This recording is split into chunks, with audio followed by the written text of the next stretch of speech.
Very well, sir. The president is in the studio, ladies and gentlemen. This makes it a good day. Michael Rubel in the house. This program is presented by Chuck Malamut, a financial advisor at Morgan Stanley. The information, views, and opinions expressed on this broadcast are those of Chuck Malamut, do not necessarily reflect those of Morgan Stanley or its affiliates. They are current as of the date of this broadcast, subject to change without notice. Neither the information provided nor any opinion expressed herein constitutes a solicitation for the purchase or sale of any security. This presentation is for informational purposes only. Morgan Stanley, Smith Barney, member, SIPC. And Chuck, I'm going to say good morning to you in just a moment. I already did off the air. It was a beautiful welcome that I gave you into your studio this morning. I think you'll agree when your mic is turned on. But there was one item that Jim Travaline did not have an opportunity to share, and this is an important item. The New Jersey State Police, and they are so terrific at remembering to remember their own.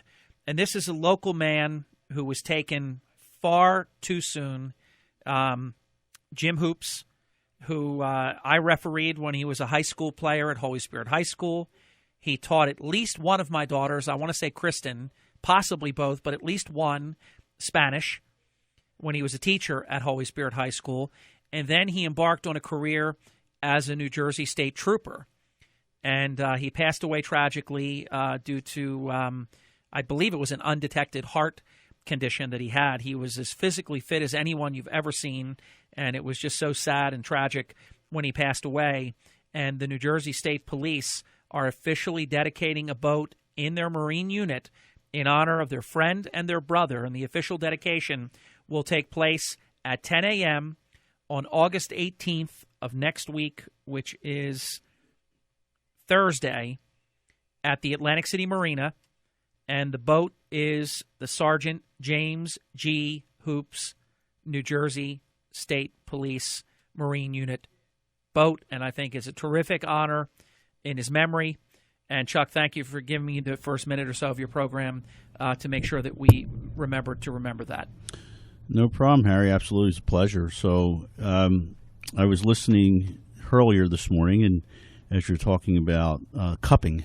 Yes. And my worldliness. And I will tell you, I had that procedure done many, many years ago with battling some very, very severe arthritis in my now, did they shoulders. Did they do like a bunch of them? The entire back. Yeah. And it was.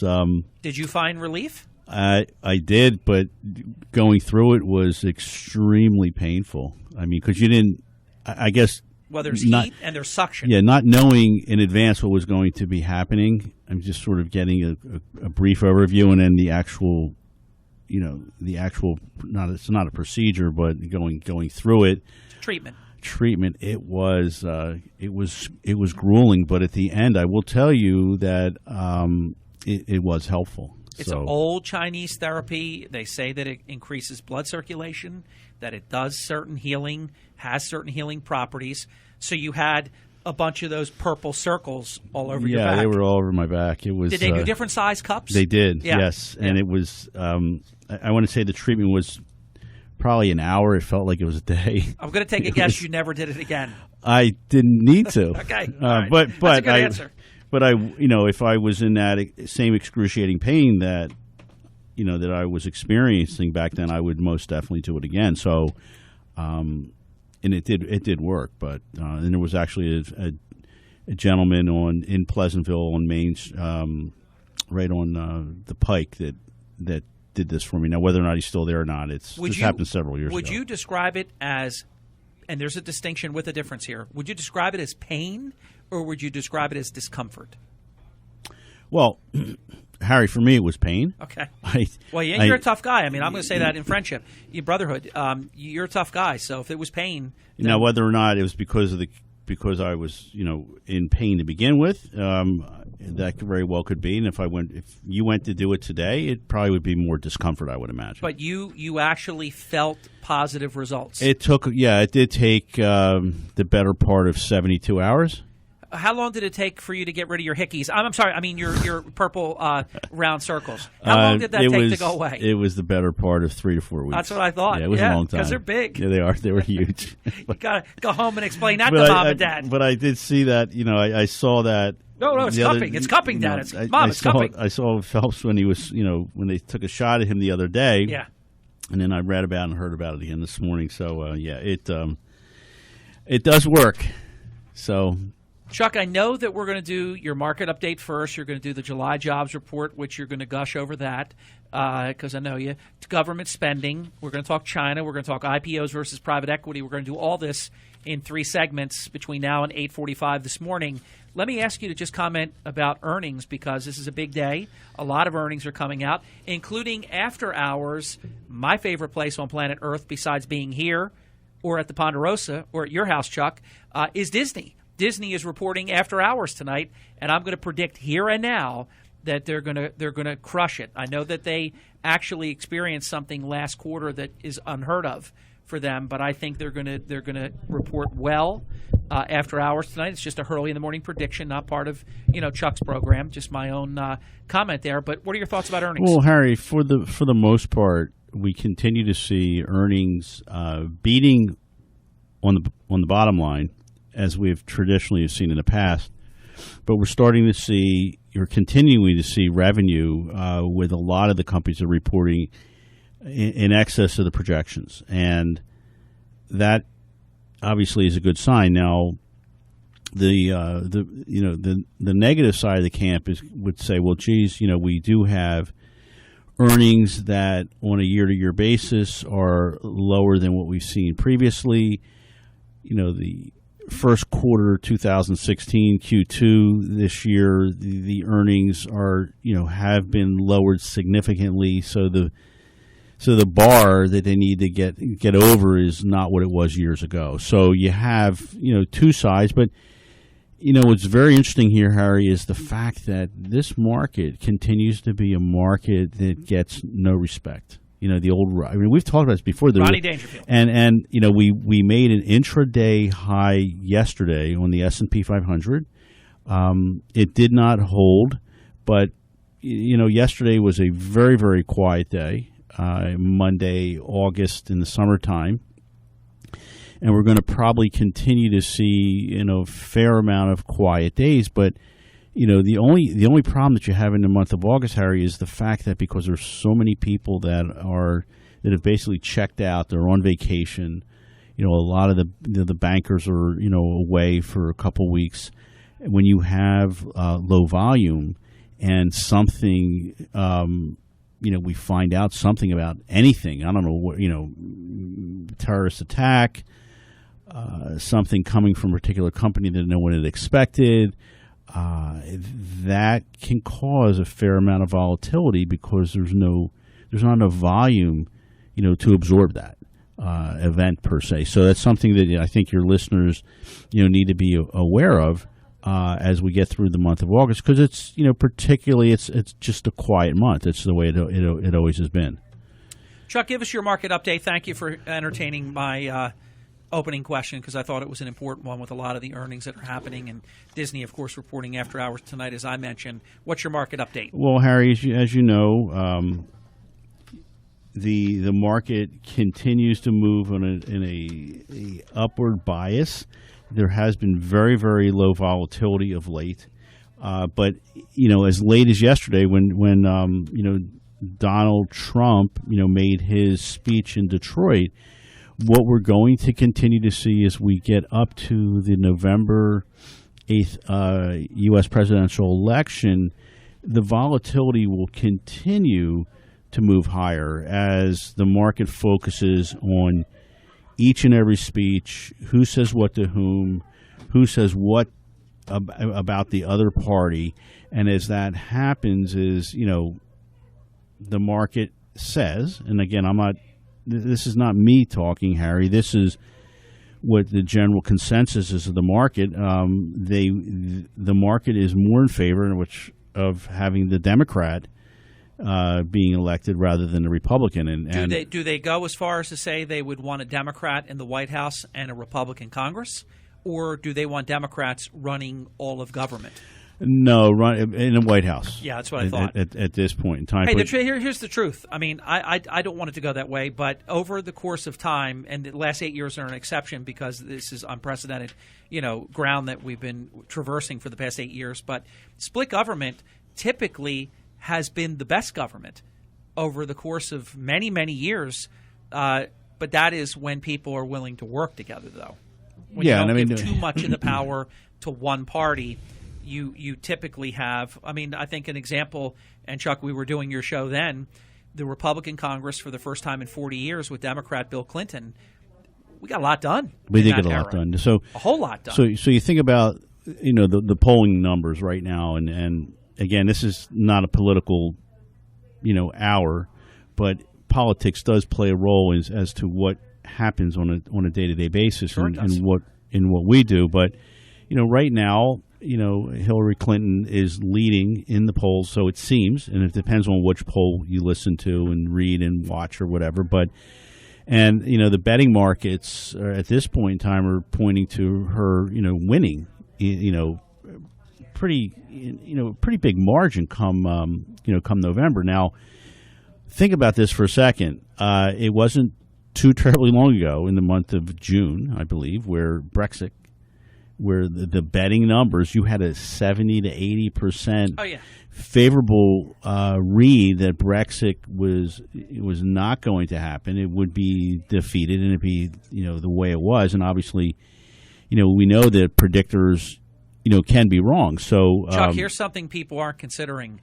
Usually 2 weeks after the conventions, so 2 weeks after the final convention, whichever one goes first, whichever one goes last, and that's always dictated by the party that's in office. They get to go last. They get to actually pick, and they always pick to go last. Within 2 weeks of that, the predictors have almost been 100% in terms of who's going to win. The difference now is, though, there's never been 90 days left between the last convention and general election day. There's a lot of time here. There is a lot of time. I mean, 2 weeks ago, Trump led, and now it seems like a lifetime ago. Something will happen. I write about it as recently as last week in my column in the Current and the Gazette newspapers. Something will happen that will continue to tip this thing. And I think it will go back and forth a couple of times. Maybe the debates will be the ultimate decider. And then I think one major mistake by one of the candidates is going to win it for the other. Yeah. So, Harry, what we think will happen here is that if the polls start to shift in Donald Trump's favor, you're going to the uncertainty and the uncertainty. You think we talk about this all the time. Uncertainty of corporate earnings, uncertainty in the company's balance sheet, uncertainty in the world, uncertainty with politics. So I love that one would be not uncertain, but the other would be. I think. Well, I'm not debating that, but what the market looks at is that they don't quite understand what all his policies are going to be. Although I think yesterday he made it pretty clear as to the direction that he was going to go. I mean, he cited tax rates. He did. There was a lot of specificity. And the fact that and the corporate tax rate, Chuck, being decreased pretty significantly, and bringing money back into our country. So I still think that the market is somewhat uncertain as to where he's going to go. If that in fact happens, Harry, don't be at all surprised if you see some downward pressure, with equities and sort of a flight to safety with respect to buying, more U.S. Treasuries. We're going to take a timeout. Coming right back, much more. Chuck is going to talk about jobs, the July jobs report, government spending, China, IPOs versus private equity, and whatever else comes up in our next two segments straight ahead. Chuck Malamut is the managing director. He leads his group, the Malamut Group at Morgan Stanley's Northfield office, 609-383-2010. For all of your financial planning needs, turn to Chuck and his team, 609-383-2010. We'll be back in just a few minutes. Thank you, great one. 23 minutes past the hour. I am your humble public servant early in the morning, a lowly mayor of the morning, Chuck Malamut, our official and exclusive financial advisor for the Hurley in the Morning program in our 26th year together here on the program. And, Chuck, how many more years on top of that have you been doing what you do? 30 total. Yeah. It's been a long time, Aaron. Amazing. Truly amazing. Yeah, I knew you when you were young. It was, or younger, I should say. How's that go? I'll flip that back to you. That's true. We're contemporaries. I think the one thing I think that all of us can attest to, as you get a little bit older, I think you get a little more humble, and you obviously mature, and you handle situations differently now than you would have handled a decade ago, and a decade ago, prior to that. So it's true. It's all good stuff, but experience, life experience, life. I guess that's the best way to put it. Let me hit you with something that I'm going to be writing about, and I guess somebody's going to just do what they always do, and they're going to steal our work. Nobody else has picked up on this, but a friend of mine that knew that I worked for Donald Trump back in the late '80s. Wrote me, and I would not have picked up on this. The Trump Taj Mahal, as you know, is going to close. The official date is October 10th. And what is significant about that date, that is the same date in 1989. And I'll never forget that because I was hired prior to the crash, but resorts wanted me to stay. I wound up staying. Al Luciani, as you know, was working under Dave Hanlon. I was hired before Al was there. But I was asked to stay for an extended period before I could leave to take my next job. And that's unusual, in our business. Usually they're walking you out with security and you're walking out with your box in your hands. I wound up staying for an extended period. So I was hired prior to the crash. And I'm speaking about the tragic helicopter crash that took Steve Hyde, who was your boss, Mark Edis, who we both worked with very closely, and John Beninoff, who I know both of us also knew very well. That's 27 years ago, Chuck, and that will be on the same date, October 10th. The Taj will close on the exact date that Steve Hyde and Mark Edis took over the Taj. Harry, that's freaky. That is freaky, and whatever. The other thing, and hashtag Ready Set Steal. That'll be somebody's column. I had left the business prior to Hyde and Edis moving on to Trump. And we had obviously a very good relationship, and I oftentimes think about if I had stayed in the business,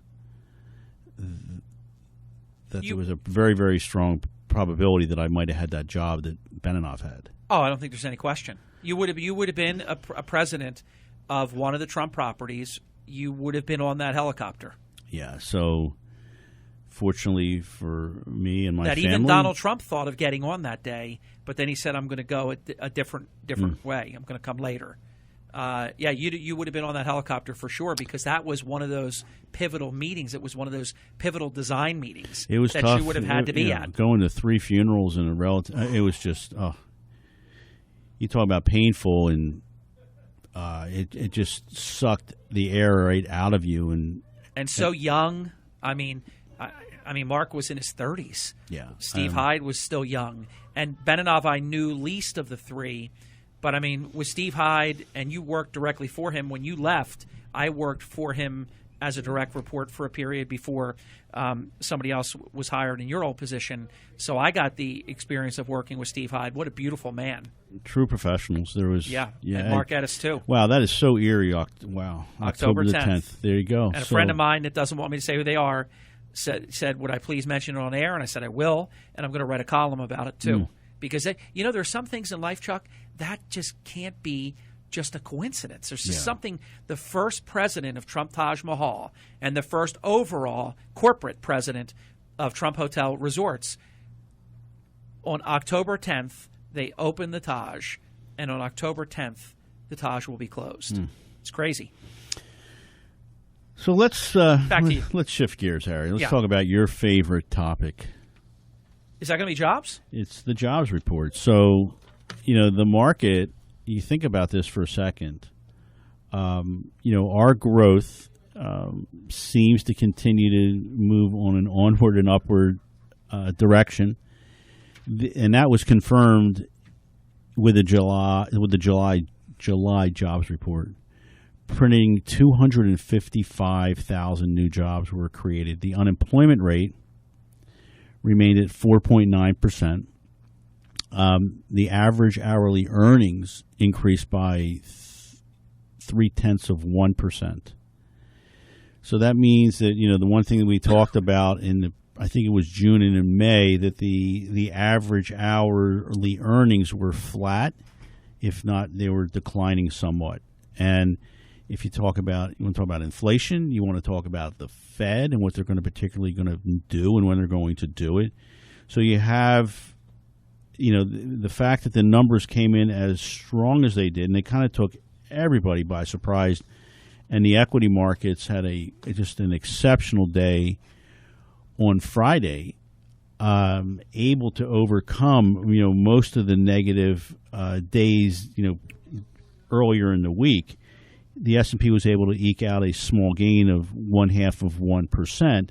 Chuck, am I correct in saying that even the days where the markets were down, they weren't down big numbers, though? It was small numbers, right? Well, the media does a wonderful job, just putting these clips on the bottom of the TV screen as it scrolls through. U.S. equity markets down 6 out of the last 7 days. U.S. equity markets down 5 out of the last 6 days. But when you have, a 190-point day on an upward basis, and a lot of it came, Harry, towards the end of the day, going into the weekend, that's very, very favorable. That a lot of money was now moving out of the safer haven assets into the more riskier assets. But, Harry, what was buried in the report, the only really bad note with respect to the unemployment is that there was a pickup to 9.7% in the so-called underemployed rate, right?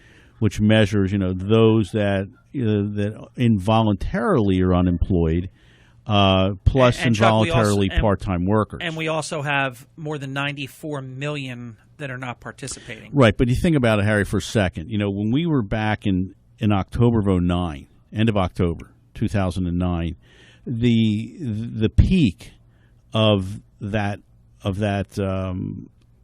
so-called underemployed number was in excess of 17%. Yeah.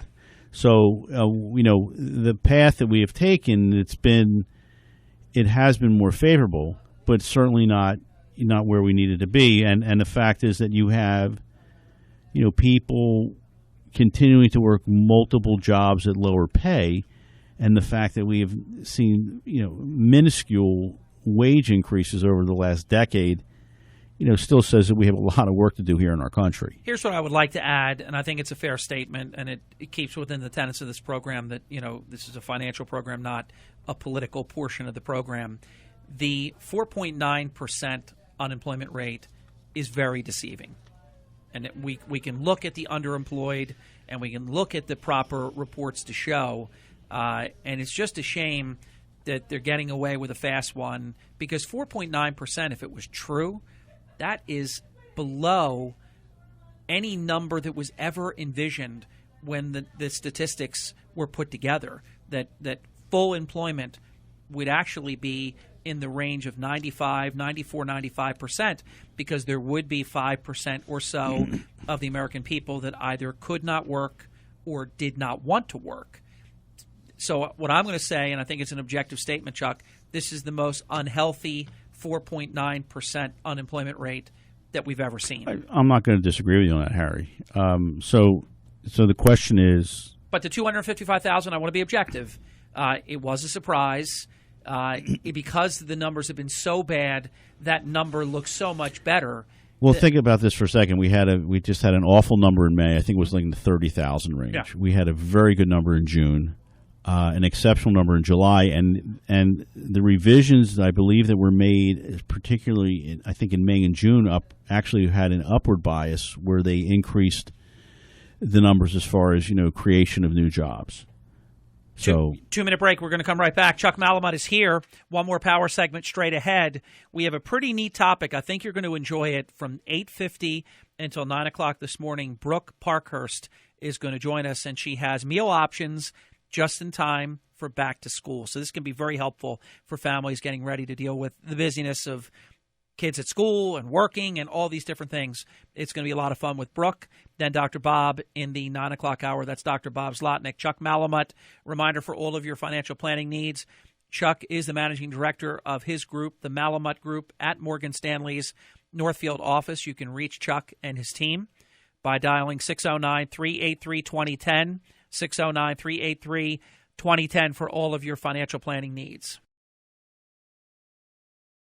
Hey, thanks. Welcome back. 36 minutes past the hour. How about government spending, Chuck? Well, no, we're not done yet. Let's talk about. I'm going to kind of segue Okay. our last thought with we have 10 minutes with respect to the jobs report as to your favorite topic. Well, again, you have a lot of favorite topics, Harry. This is the Fed.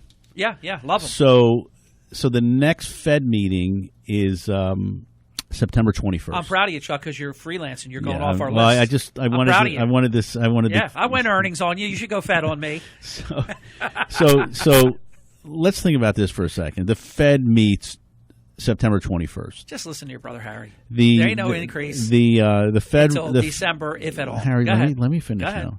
What the market is saying at this point in time is that the probability of a rate increase has grown from 20 to 26%. So there is a possibility through the end of the year. Just know that they do something in September. Oh, that would be great. More importantly, the date where they think that the rates are actually going to go higher, that number is now above 50%. Is going to be actually March or June of next year. Can I make a prediction? So September might not happen.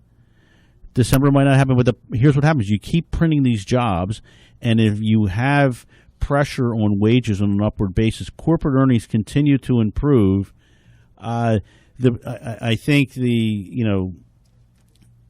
what we don't know about is what's happening internationally. Here's what I do know. Okay, Chuck, despite everything that you know in your world, here's what I know. If the election is still in doubt, they will not raise interest rates. If this race remains close, I repeat, they will not raise interest rates because the party that's in power takes the hit, and they're not going to allow that. So this will be very interesting. If this looks like it's a runaway and it's a blowout city, then they would let actual events on the ground, like they should, dictate whether they should or should not raise, the Fed interest rate. But if the election is in doubt, they will not do it. Harry, I'm not going to disagree with you on that one. You're a smart man. I think that I'm very, very curious to see how the August jobs numbers go, because if you print like you did in June and July, these numbers in excess of 225,000 plus. Do you remember the jobs? The number. Chuck, do you remember the jobs numbers in reporting in the run-up to the 2012 election? How peculiar that was. What happened?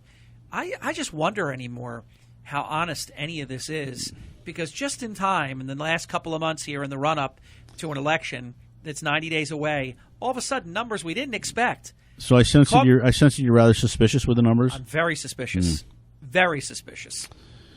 Harry, I'm a little disappointed. I know, but I'm just, I'm just calling it like it is. So now that we're talking about government, let's talk about for a second what is going to happen.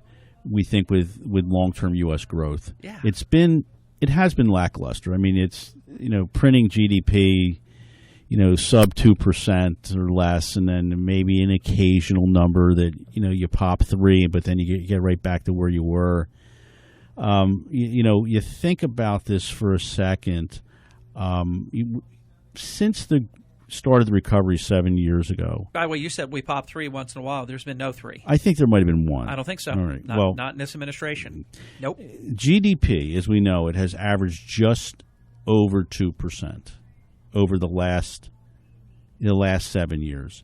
The tailwinds that we've had that have helped have been this improving labor market that we kind of chatted about, ongoing low mortgage rates. I believe Jim will be here tomorrow to chat about that. Yep. Now, the headwinds that we've been faced with is very, very low business confidence. Just this ongoing thought process. The government continues to get into your pocket to get a bigger piece of your earnings and your income. So with these cross currents, we think they're going to continue, to persist. At least until we get through the fall and we get a clear understanding as to where the country is going. So, Harry, you have your iPhone out. I know that you're doing your Google searches. What did you come up with? Haven't gotten it yet. Okay, so let's talk about government spending for a second. I'll let you keep, going on your mission here. It's sort of a mixed bag with respect to the economy. So we've had, you think about, we came out of 2009, out of the Great Recession, and the only entity or area that was, at that point in time was printing more jobs would happen to be government. So that is in fact, declined fairly significantly. But government spending, in 2016 obviously has increased. That does help economic growth, but the additional regulations that we continue to hear about and talk about and suffer through, have put private resources, private companies in an extremely tough, situation. Most recently, with everything that's happened with the insurance rules, with healthcare, and the ability that we try to promote, higher standards of living. So we continue to get, sort of these cross currents as to can we in fact grow based upon the size of government? I have the last 2 years, January 2015 through July 2016, 2.32, 2.6, 2, 0.9, 0.8, 1.2. I'll effort to get the others, if not today, by next week. I'm not familiar with any time that it's been above 3, because we've been talking about a statistic that this is the first time in history that we haven't had at least 3% GDP for an entire 8-year period. Let's be safe to say, it's not hovering around 2. Barely. Some months are better than others, Yeah. and bottom line, it is not where we need to be able to continue to grow this country per Chuck, se. 3 minutes and 2 items I'd like to cover. A comment from you about China, and then close on the IPOs versus private equity. So, Harry, China, if you think about it for a second, about a year ago, actually, the front and center with the news, particularly, lack of growth or reduced growth in their currency. So their economy obviously is slowing, but we think it's still somewhat manageable. Remember the hard landing that we talked about for China? That didn't happen. Nope. The authorities within the country have been shifting the economy away from exports and more towards investment spending and domestic consumption. So, Chinese growth is slowing from the officially reported 10% level that was put out there a few years ago. And again, you're suspicious is really 10%, and more towards something around 5% for the sustainable, probably for the rest of the decade. So, I think that that myth you kind of have to cast aside, because China continues to be moving somewhat in an upward positive direction. Chuck, before you get to IPOs versus private equity, Brother Bill Malamut, the president, has checked in. I'm so happy. Something told me check your email before this hour ends. Bill has written us that John Beninoff hired him at the Sands in July of 1984. I remember that now, but I had forgotten it until Bill just reminded me. At Cornell, in John's senior year, his independent softball team beat my fraternity softball team when I was a junior left fielder in the championship game.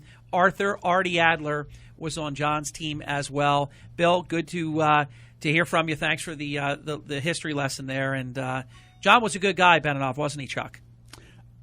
Yeah, Harry, a true professional. Yeah. There was no doubt about it. I mean, there's a lot of wannabes, Yep. Especially back then.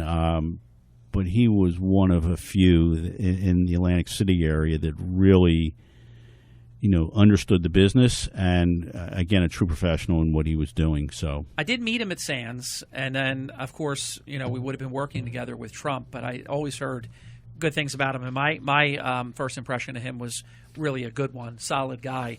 Closing comment. We have about a minute. So here's what I'm going to do. I'm going to save the IPO for next week. I think I don't want to rush through it, and I think it's worthy of spending a few minutes with it. So, Harry, again, August, typically a very, very quiet month with respect to volume.